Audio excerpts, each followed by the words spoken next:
Good evening all, and welcome. Before the video begins, I would like to give a huge thank you to all of my wonderful patrons who help keep the channel running. Today's Patreon star is Matthew J. Bauer. Thank you so much for your contributions. If you'd like to learn more about Patreon, you can find the information in the description. But anyway, for now guys, it's time to get comfortable and let the darkness take control.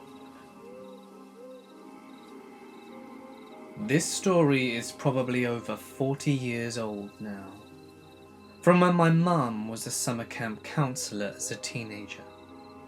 Every counsellor present swears this tale is true. The following tale is long and consists of a few smaller events, rather than one single encounter. To give you an idea of the setting, it was, and still is, a pretty normal summer camp, about 300 to 400 acres, with 5 cabins each assigned a letter, A through E.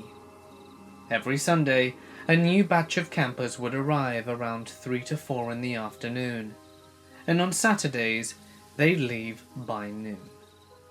Half the summer it would be boy campers, and then the other half they'd have girls. My mum was there for the 2 weeks during the girls' half. Cabins A, B and C were at the top of the hill, along with a small chapel, and D, which was basically used by counsellors and a meeting place, is at the bottom of the hill. It is partially built into said hills, so people could feasibly walk onto the roofs from the hill. And cabin E, meanwhile, is located on another hill entirely. So, for the first week my mother's there aren't many kids, so they only have senior counsellors present. Most of them were between the ages of 17 to 21. My mum would have been around 17 or 18, since she was still in high school. On Thursday night, she and a few other female counsellors were hanging out in cabin D and talking when they heard something on the roof. At first they figured it was a raccoon, but then they realised the noise was way too loud. 2 of the girls decided to go outside and investigate. While they looked at the roof, 2 of the male counsellors came running down the hill. "Hey, I think we just saw a guy jump off the roof and run into the woods." And practically the moment they said that, they heard an unexpected sound, an engine. They looked down at the access road and see a car's lights suddenly light up. Someone had parked there in the dark with the lights totally off, in a spot that was hidden from their view due to the trees and angle from their location. On top of that, they could now see another figure running to the car and hopping into the passenger side, at which point it tore out of its spot and sped off back towards town. So to recap, there's a man stomping around on the roof. The man jumped off and ran down the hill, crossed the creek and went onto the road, where another person was waiting in a car hidden from sight, with all the lights off, and then they drove away. This is obviously not normal.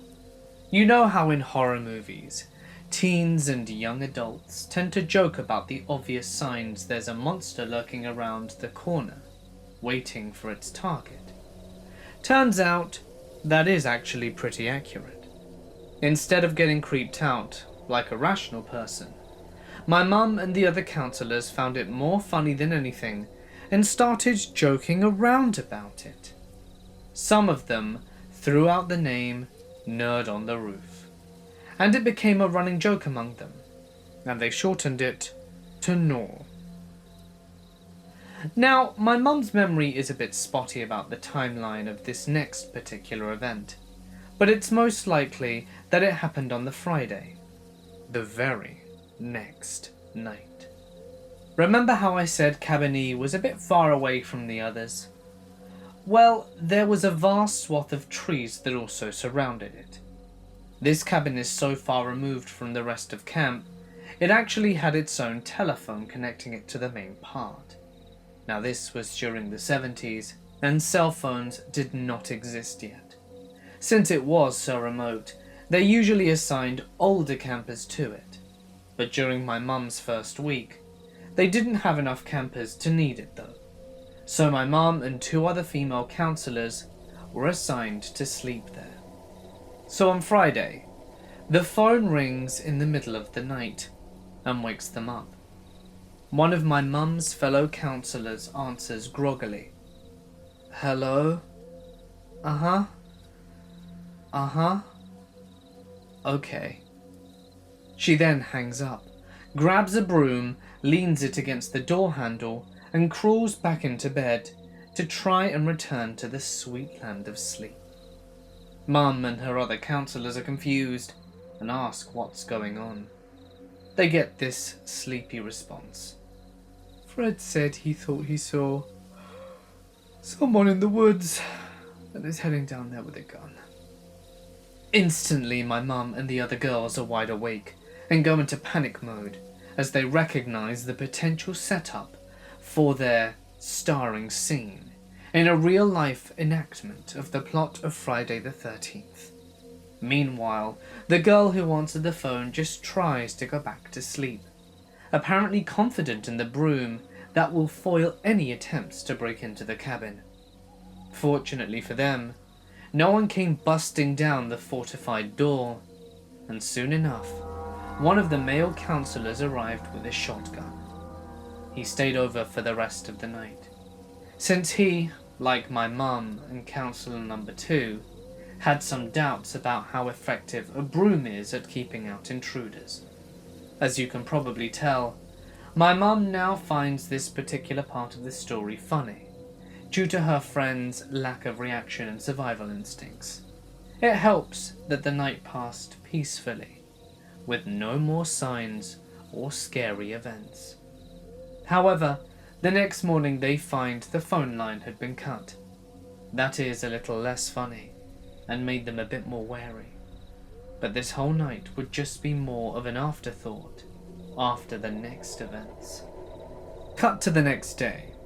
As I said earlier, the campers would leave on Saturday morning, giving the counsellors a bit of free time until the next batch arrived on Sunday.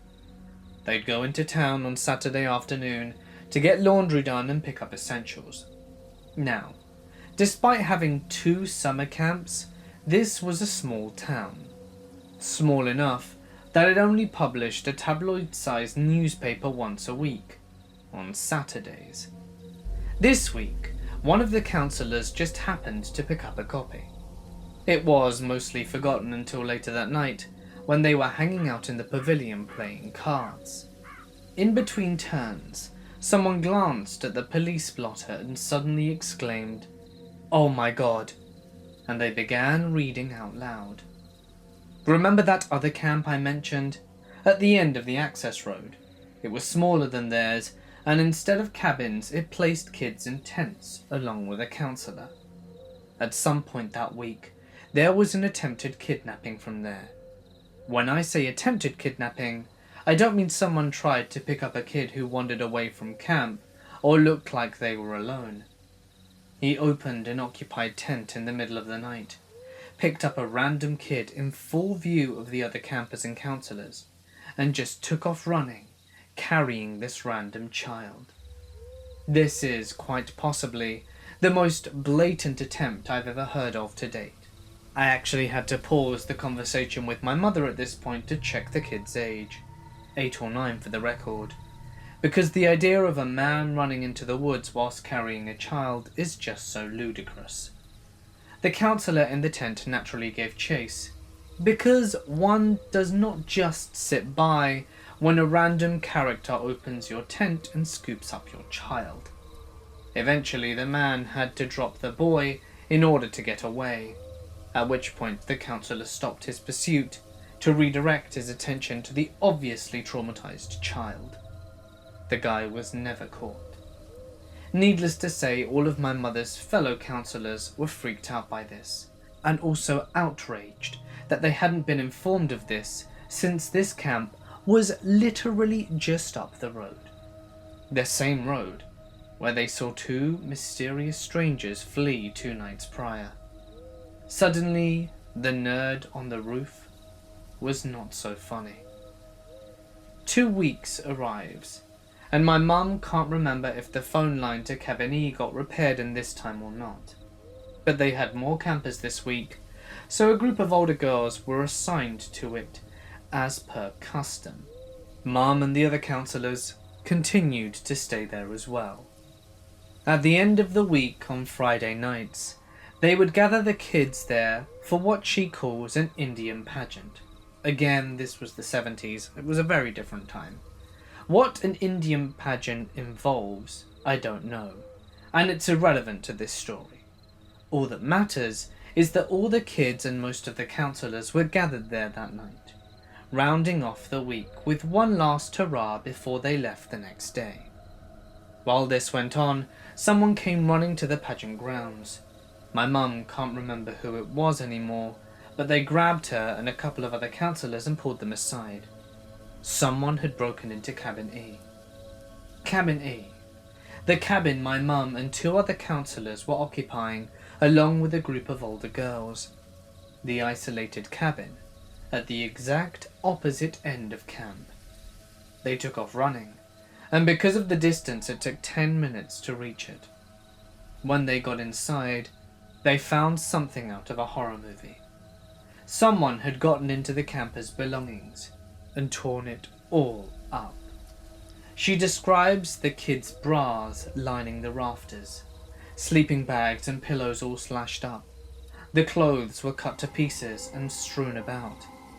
The cabin was a total mess, and all of the campers' belongings were write-offs. But the most chilling of all, in the mirror, someone had emptied the girl's toothpaste to write a simple message. The Gnaw was here. I don't think I need to explain how terrifying that was. They'd spent about half an hour cleaning up the cabin before the girls could return. The kids were obviously upset to find their belongings destroyed, but were told that a raccoon had gotten inside. As far as they knew, it was just a bad stroke of luck. The night passed, and the campers left the next day with no more incidents. Mum's 2 weeks were up, and she went home. She's still in close contact with a lot of her fellow counsellors from that time, and they confirmed the Gnaw did not return after that. This ends the chronicle of the nerd on the roof. However, there are some final points worth noting that don't fit any of the above. Specifically, there is a strong chance that the nerd on the roof and the man who vandalized Cabin E are different people. The camp had a very nice couple living there as caretakers, along with an adult son who was not so nice. He always gave off creepy vibes. Mum and the other counsellors now suspect that he overheard them talking about the Gnaw at some point, since they talked about him a lot, and used it as inspiration to break into the cabin as some sort of sick joke. However, since he lived on the campgrounds, it made no sense for him to be the one who jumped off the roof and ran to a getaway car that gunned towards town. One theory I have about this is that the original nerd on the roof was the attempted kidnapper, scouting the camp in advance. The fact that Cabin D is at the bottom of the hill with 3 occupied cabins, that makes this seem even more unlikely. When he realized he'd been spotted, he ran off to where his partner was waiting to drive away.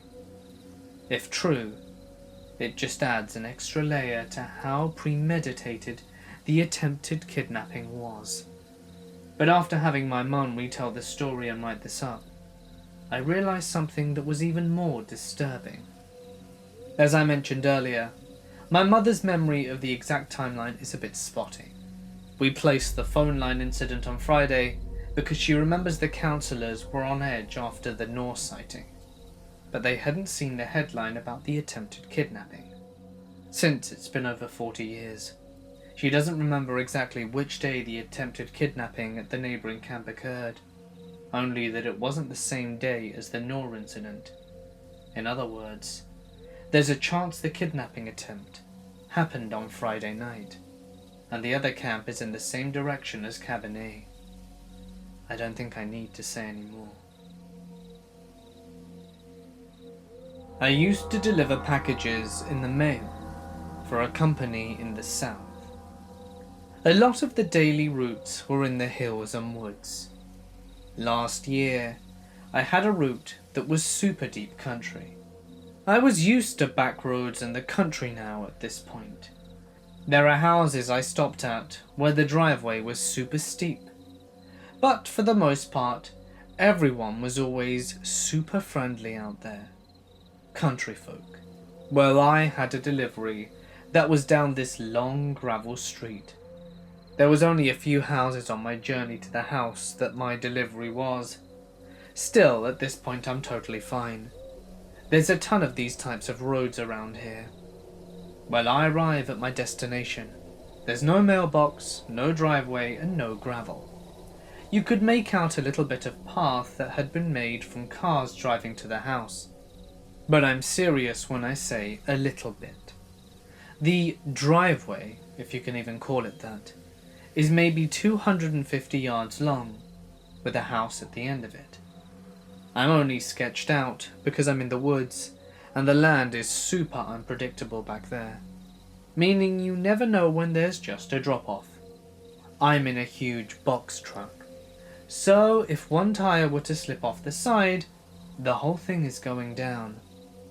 So I'm driving literally probably less than a mile an hour, taking my time, being extremely cautious. As I'm making this drive back to the house, I start kind of checking out my surroundings. I pass a really old, broken down truck that the ground had started to grow around. Again, super common back here, no biggie. As I get further and further down the driveway, I notice that I've probably passed about 4 satellite dishes, like cable dishes, and I start approaching the house. The house from the outside looks like it's a Walter White Season 5 style cabin. It's a shack. I park and kind of just check out my surroundings. After about a minute I was like, okay, I'm just gonna deliver it and leave. I walk up to the front door of this cabin thing, and the front door had a large glass window in it. Not modern, think old. Like a cabin that was built in the late 50s with no repairs. As I sit, the small package down in front of the door, I glance inside the house. The main room, which would be like a living room I'm guessing, is completely empty. The only thing that is in this room is 2 foldable metal chairs, both unfolded, both facing the corner of the room, but nothing is in the corner. In the meantime, I'm trying to do my job with my right hand, where I keep making very quick glances inside. From what I saw, there was nothing in that house. Nothing. It was a shell. The kitchen may have had old appliances in it, but I wasn't really paying attention to that part. My sixth sense kicked in, and my brain said that this obviously wasn't right. So I turned around and started walking back to my truck. Maybe 30 feet away, I take my hood off my head and take my hat off, so I can have a full peripheral view around me. I immediately start looking to see where the closest neighbor's house is, and I see a building up the hill just a tiny bit away. But it honestly looked like it was on this guy's property.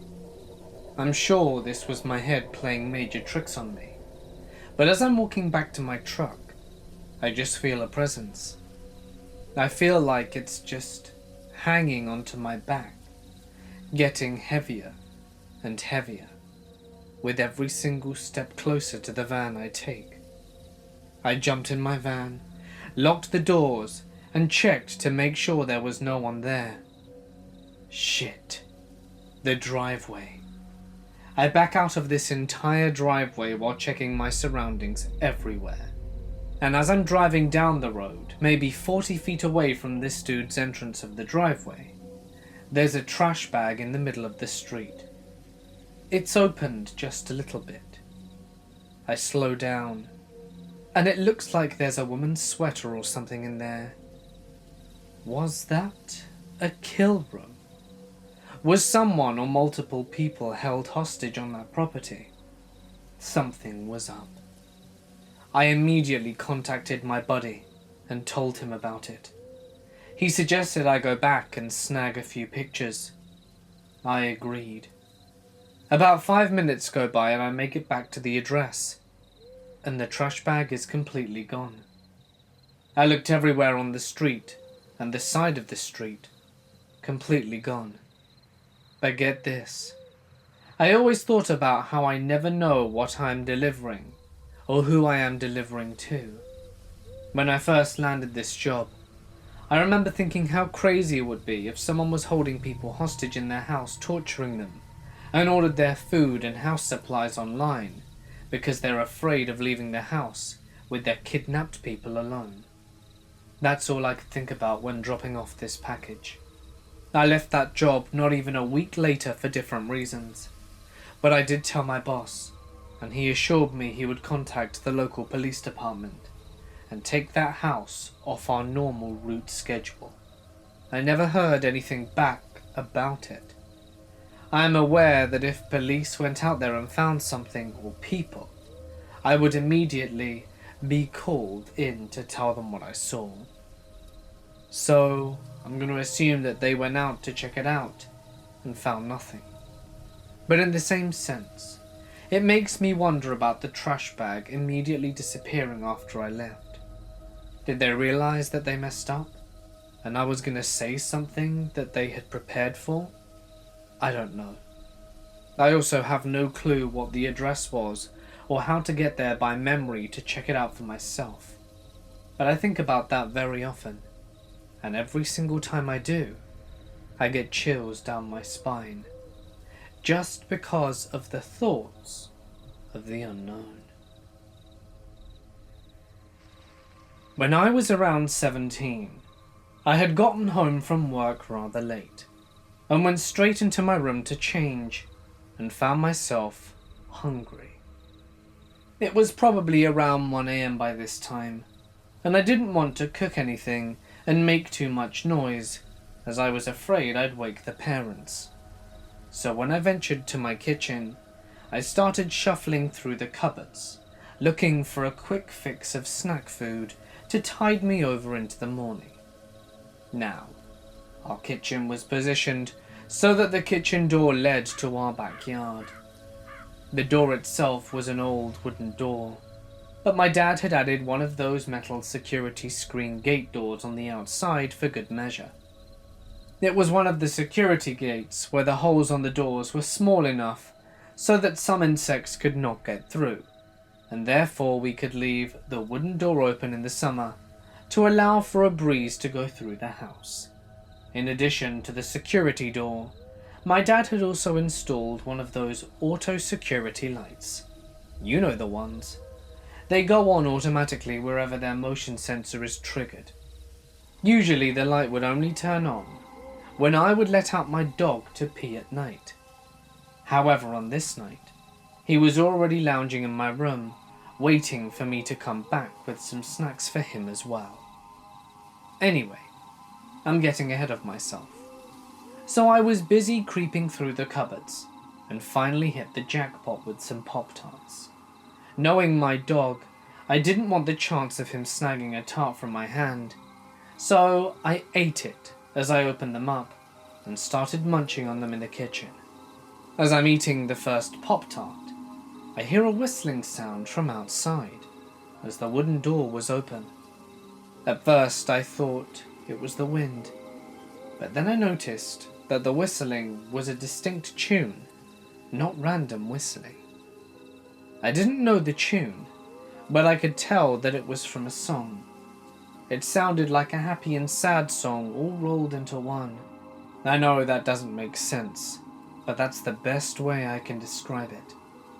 After standing there for about 20 seconds, I decided that it must be one of my friends that lives right down the block screwing with me. Maybe they were on the other side of the fence and whistling there to scare me. Right when I'm thinking this, I see the security lights suddenly turn on. I quickly look around the surrounding area, but don't see anyone or anything that could have set the light off. The whistling is still going. Now I'm in a semi-panic mode. Is it one of my friends? If so, where are they hiding? If it's not, then who is it? I am stuck standing there now, as I can't move, as I stare outside waiting for something to happen. Nothing does. A minute or so goes by, with the whistling continuing and the light remaining on. Suddenly the whistling gets louder, and I see the doorknob to the metal door start to move up and down, and can see through the metal door to see that there's no one there. The whistling sounds like it's right outside now, and the doorknob keeps moving like someone is trying to get in.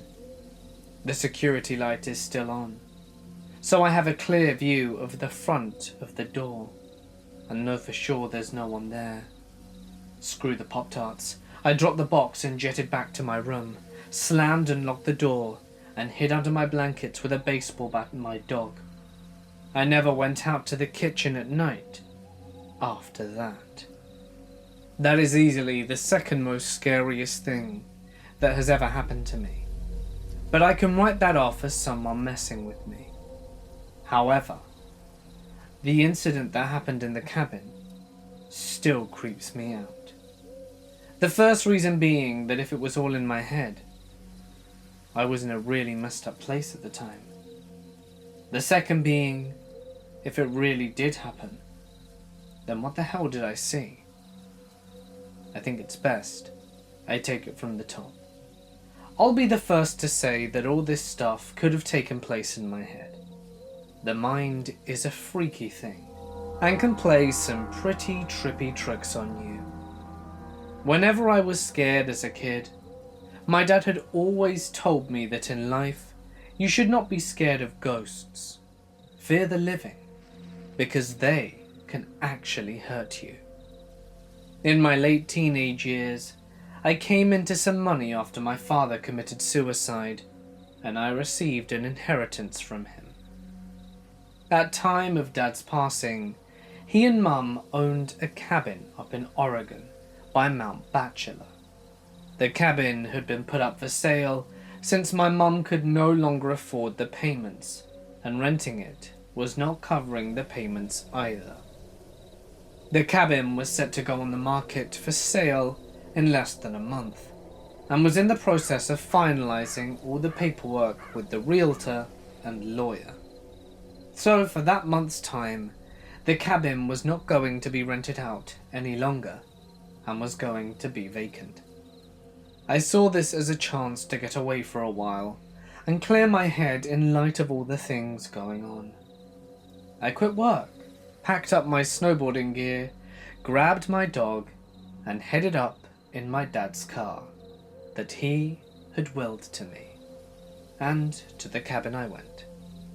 Now this was our family cabin that my parents rented out throughout the year when we weren't using it. I had keys to the cabin, and also had the code for the alarms, so I did not feel the need to stop at the rental management company and advise them of my stay. This has nothing to do with the coming story, but I felt it necessary to mention anyway. My first 2 days at the cabin were normal, and nothing out of the unusual happened. I spent my days playing with my dog in the snow, snowboarding, and in the evenings playing PlayStation or listening to music, drinking and smoking out of the balcony. I had already stocked up on food, cigarettes, and liquor, so I was pretty much a shut-in, aside from the occasional out to hit the slopes. With my dog as company, and DVDs and a PlayStation as entertainment, I was quite content, and started to feel relaxed after all the drama that had preceded my outing. The cabin itself was 2 stories. Bottom story had the living room and a single guest bedroom along with a small kitchen. Upstairs had another 2 rooms, along with a walkout balcony attached to the master bedroom. Most of my time was spent either in the living room, kitchen, or master bedroom. I never ventured into the other rooms, and always kept the doors leading into them shut. Open doors to dark rooms have always creeped me out. Anyhow, the 3rd day came around, and I was still going through my usual routine of playing with my dog Midnight, playing games and watching DVDs. That day it was pretty heavy snowfall, so I did not feel like trekking down the hill to the main road into my car and decided to stay in. That's when things started to get a bit weird. In our area, there were only 2 other cabins adjacent to ours, maybe a block away from each other. All other cabins, aside from these 2, were around a mile away from ours. Surrounding us was mostly forests and very tall pine trees. Both of these cabins were empty, and for the past couple of days I knew that no one was currently staying there. I've given enough background, and I'm now going to jump into the weirdness. Around midday, while outside with my dog, I noticed what looked like fresh footprints in the snow around the area surrounding our cabin. It was still snowing, so the footprints looked semi-fresh, like someone had been there in the last 20 to 30 minutes. I thought that maybe someone was staying in the cabin near me, and that I may have not noticed. Maybe they were shut-ins like me. Alright, whatever. The prints led away from my cabin, and they disappeared into the snow towards the denser part of the trees. I disregarded the footprints and went back inside. Nighttime came, and I decided to head to bed. My dog Midnight was laying on the bed with me when I noticed his ears perk up to a standstill/listening position. This was followed by him quickly jumping off the bed and running downstairs to the living room. I lay in bed and stayed silent. I was kind of freaked out and could hear him moving around downstairs back and forth. After around 5 minutes, he ran back upstairs to me and started to do his doggy dance for the sign that he had to pee or he wanted to go outside. Oh, fine. I can't say no to him. So we both went downstairs to the outside driveway for him to do his thing. Only, he didn't want to pee. As soon as we were outside, he started to pull on his leash, trying to drag me where he wanted to go. He kept looking up to the dense part of the trees where the prints had been earlier, but he also kept sniffing the side of the house and looking up towards the roof. After he figured out that I was not going to go where he wanted, he sat himself down and just stared into the darkness. A bit unusual for him, but alright. Maybe there are forest animals out there that he wants to chase down. But screw this. I didn't want to chance anything. So I pulled him back inside, and we both headed back upstairs. Around half an hour later, I was lying in bed when I heard what sounded like hooves walking on my roof. It was only a series of about 6 steps, and I rationalized that it could be a pine cone falling from a tree onto the roof, or maybe a kind-hearted forest animal running around. But here's the thing. The steps seemed to be spaced apart, like a man-length stride, so it was really freaking me out. Midnight also heard the noise, and was quick to run to the balcony screen door expecting for me to let him out. Alright, you know what? I'm a tough guy, and at the time considered myself to be fairly well built and strong enough to handle myself. So I grabbed my coat and shoes, along with my cigarettes and a flashlight, and went out onto the balcony. Screw it, right? As soon as I was outside, I lit up my cigarette and started canvassing the roof with my light. Nothing. And the snow on top was undisturbed. Weird. Must have all been in my head, right? What about Midnight hearing the noise, though? Maybe he was feeding off my paranoia. I started to calm down and relax again. My eyes started to adjust to the darkness, and I kept smoking and just staring at the stars and trees next to our cabin. That's when I saw it. In a tree that was a little taller than our cabin, around 20 feet away from the balcony, I saw what looked like a man, crouched in a squatting position, in between two branches. It was squatted on one branch, and its arms were extended above its head, holding onto the branch above it.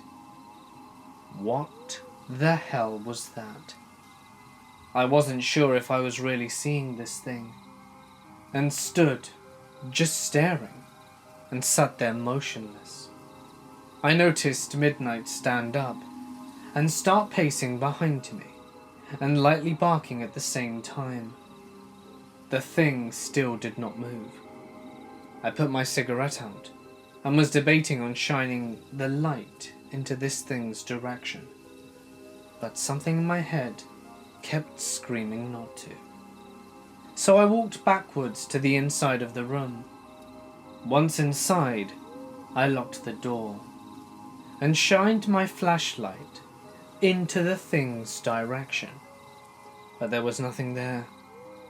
I shut the curtains to the screen door and retreated back to bed. But later on in the night, I heard a light tapping at the screen door, like someone was tapping on the glass with their fingers. It was consistent and didn't stop for nearly an hour. Midnight seemed to stare at the door, but he wouldn't go anywhere near it. Not anymore. The weirdest part was that I had a feeling like someone was inviting me to open the door, but at the same time, I kept hearing my dad's voice in my head, telling me to stay in bed and not to do it. I listened to my dad's voice and just stayed where I was. I passed out eventually and woke up in the morning and everything was normal. The rest of the week I spent there was non-eventful, and nothing else out of the ordinary happened. I totally admit that it could have been all in my head. A lot of stuff was going on at the time, so I was pretty messed up from all the drama.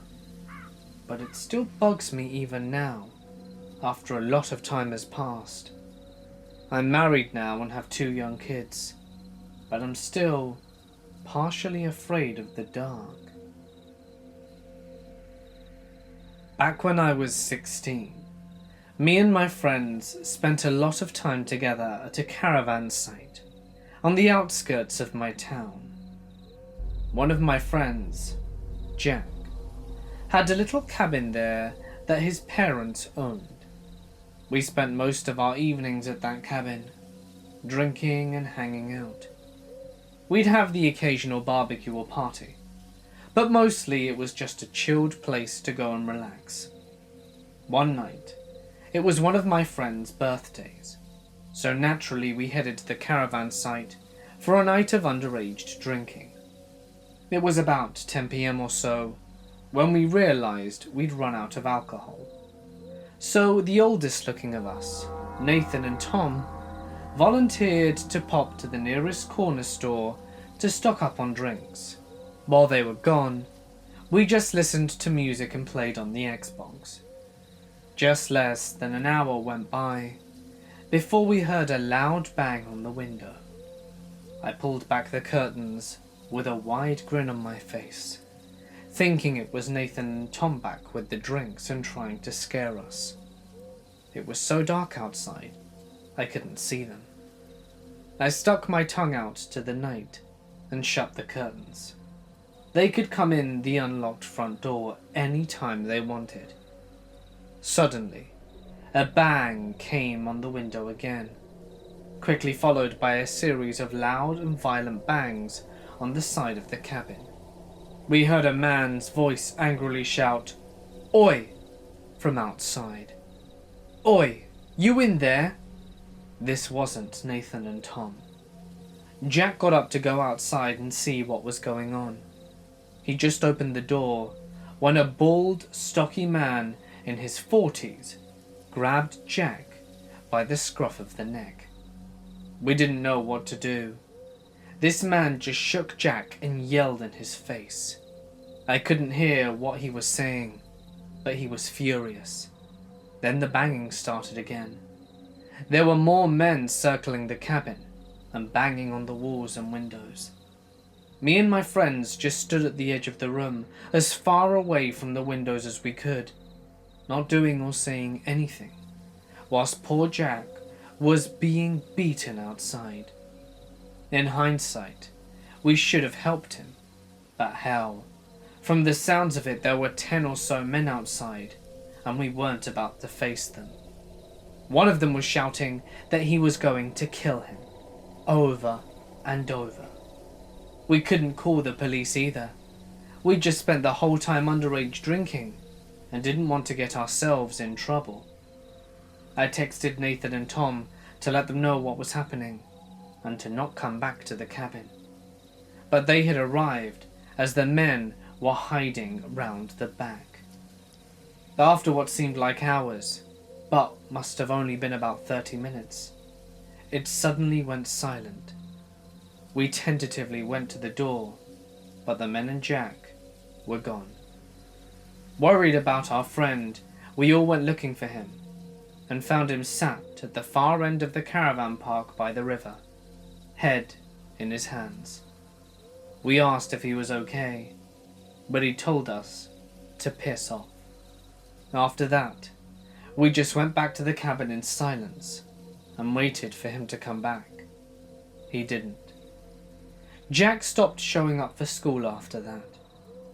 Turns out he'd had a breakdown following the incident and would spend most of his time locked away in his room. We only found this out from his parents. I haven't spoken to Jack in years, and we never went back to the cabin following that night. I still don't know who those men were, or what they wanted with Jack, or why they all went away so quietly. This all happened in mid-October. My family owns about 160 acres out in the middle of nowhere. The closest neighbour is a friend who would let rent the pasture for his cattle when he needed to. Some friends and I decided we wanted to build a little cabin out there so that we could hang out. So one weekend, one of my friends and I loaded up a tractor that we were renting from his dad and headed out there. It was just me and him that weekend, as everyone else was busy. We got there a little late since it took a while to get everything loaded and packed up for the weekend. He sat about setting up our tents and I made our fire. As I did, I made an odd discovery. There was a phone book from a few towns over, still in its plastic sleeve, right next to our fire pit. I picked it up and showed it to my friend. We both enjoyed scaring ourselves, and I made the comment that we weren't alone out here. We both laughed at it. Later that night, we're sitting around the campfire, talking and bullshitting. There was a big bright moon that night, and a bit of the breeze which made whatever leaves were left rustle. It was a little creepy, but we enjoyed the atmosphere. We noticed, however, someone crossing through the middle of the field, their body just visible from the moonlight. At first it was a little odd. My friend and I discussed for a few seconds if we should confront him, but I made the suggestion that he was probably just taking a shortcut across a field. Although I didn't really like it, it wasn't a big deal. If we caught him doing it again, we would confront him, we decided. The rest of the night passed pretty uneventfully, but eventually we got in our tent and laid down.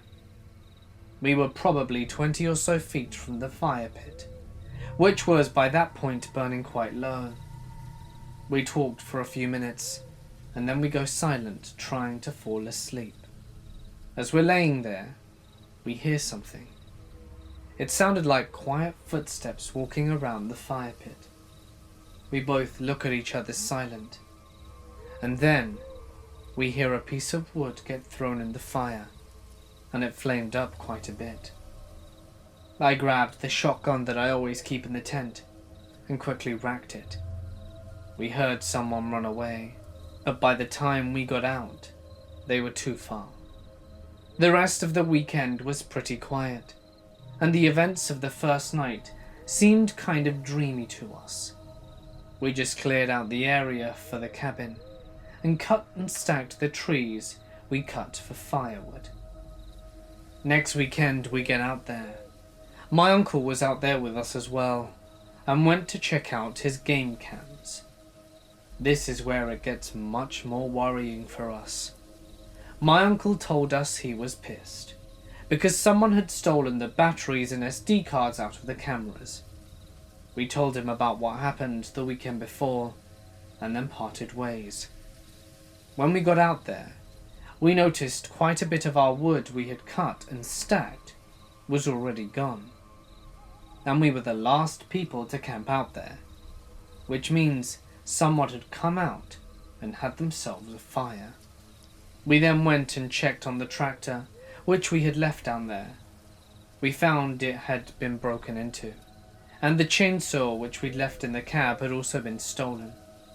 To make a long story short, nothing else so far happened. I was hesitant for a few weeks to continue with the cabin, since we weren't there all the time. I was worried it would be an incentive for whoever was there to stay. I'm not sure if it was transient or a local or who. If for some reason anything else happens, I'll let you know. Local law enforcement and the adjacent landowners know about the situation. A friend and I also went down there and put up no trespassing signs around the property. We also hid some trail cams around the building site, so if anyone messes around there, we can hopefully get a good picture. Hey guys, it's Mort here, and thank you so much for listening. I'm sorry that for the last few days we've had compilations. My brother said that my voice sounded fine. It still does feel a bit hoarse, but I really wanted to make this video. I didn't want to pump out another compilation. I'm sorry. I hope you guys haven't, been disheartened from watching because of them. I do like throwing them out every once in a while. And I did say at the end of January that we wouldn't have one for a few months. And we haven't, so there you go. Although I did do a creepypasta compilation a while ago. But anyway, I hope you liked the video. If you did, please don't forget to drop a like and leave a comment with your thoughts. I'd also again want to give a big thank you to all of my lovely patrons who you can see on screen now. They really do help keep the channel ticking along, and their support really means a lot. If you'd like to be a part of that, again, info is in the description. Oh, and why not check out Discord as well? We've got a little community going on there, and it'd be really fun to see a few more fresh faces. So feel free to go there and chill out. I'm going to be doing some polls over there as well. Don't worry, I'm going to be doing polls here as well. Just a few extra polls from time to time. And some other bits and pieces. So it'd be fun if you could join too. But, all of this stuff is optional and up to you. If there's a story that you'd like to share, you can put it on my Reddit page or send it to my email. And if you're not subscribed already, please do, and press the little bell icon to be notified every time I post. I do post every night, so you do have fairly frequent stories. But anyway, for now guys, I'm going to sign off. Stay awesome, and I'll see you in the next one.